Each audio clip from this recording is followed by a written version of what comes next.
Bonjour à tous. Vous le savez, aujourd'hui c'est le 31 janvier, le dernier jour pour présenter ses vœux sans passer pour un procrastinateur et que la police de la politesse ne vienne m'attraper.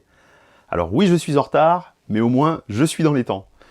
Et comme 2025 a été une année, disons, mouvementée, je me suis dit qu'avant de vous souhaiter une excellente année, on allait faire un petit tour d'horizon de ce qui s'est passé et de ce qui nous attend. Parce que non, l'IA n'est pas juste une mode passagère, cela a carrément été l'an 1 d'une nouvelle ère, celle des IA agentiques. Et cette ère, elle va secouer pas mal de choses. Déjà 2025 a commencé en fanfare avec DeepSeek, un modèle qui a fait trembler les marchés, car ça a rappelé à tout le monde que l'IA, c'est pas fini et loin de là.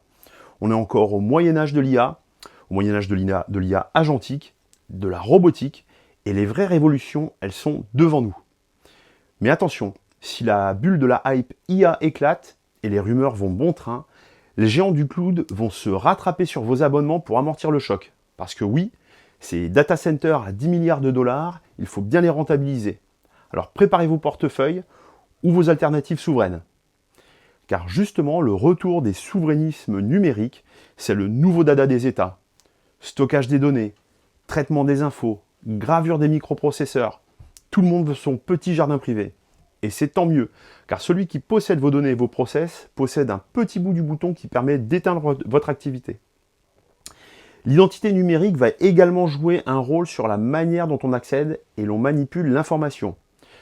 Ce monde où les deepfakes, qu'ils soient audio, vidéo ou textuels et qui accompagnent les fausses nouvelles, où l'on prête des propos ou des actes à des innocents pour leur extorquer de l'argent ou salir leur réputation, va augmenter crescendo, avec des menaces polymorphiques, alliant études comportementales, exploitation de bugs combinés à des méthodes de contournement des outils de détection traditionnels et des capacités de nuisance telles qu'il deviendra très difficile de distinguer le vrai du faux comme on ne l'avait jamais vu auparavant.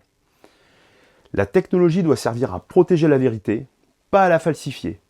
Une identité numérique solide, ça pourrait bien être le socle de notre confiance et notre meilleur bouclier si l'on arrive à éviter les dérives. Autre sujet brûlant, les semi-conducteurs. Entre l'IA et le minage de crypto-monnaies, les prix des équipements informatiques explosent, tout comme l'accès aux ressources minières. Les entreprises vont devoir choisir leurs armes avec soin. Pas question d'acheter n'importe quoi, n'importe comment. 2025 a été une année qui a démontré encore plus fort que l'espace informationnel est un champ de bataille avec pour conséquence des fuites de données massives. Et pour lutter contre cela, il va falloir s'équiper, mais surtout s'entourer des bons cerveaux. Parce que la tech, c'est bien, mais la tech bien déployée, c'est mieux. Les bonnes infrastructures et une posture de cybersécurité renforcée feront la différence pour ne pas subir et grandir.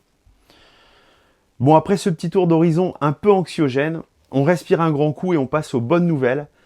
D'abord, je veux adresser un énorme merci à Johan, Nathan et Anne qui m'impliquent dans leur projet. Merci à Ludo et son équipe pour le support technique, ainsi qu'à André et François pour leur soutien matériel. Une pensée spéciale pour la team Vim Business qui me permet de faire des rencontres vraiment enrichissantes sur le plan personnel. C'est grâce à vous tous que Captain Solus continue et grandit. Votre confiance et votre fidélité sont ma plus belle récompense. Concernant cette chaîne YouTube, j'ai posté plus d'une vingtaine de vidéos cette année. Honnêtement, je n'aurais jamais parié en faire autant. J'ai énormément appris dans ce domaine, moi qui n'y connaissais strictement rien au YouTube Game.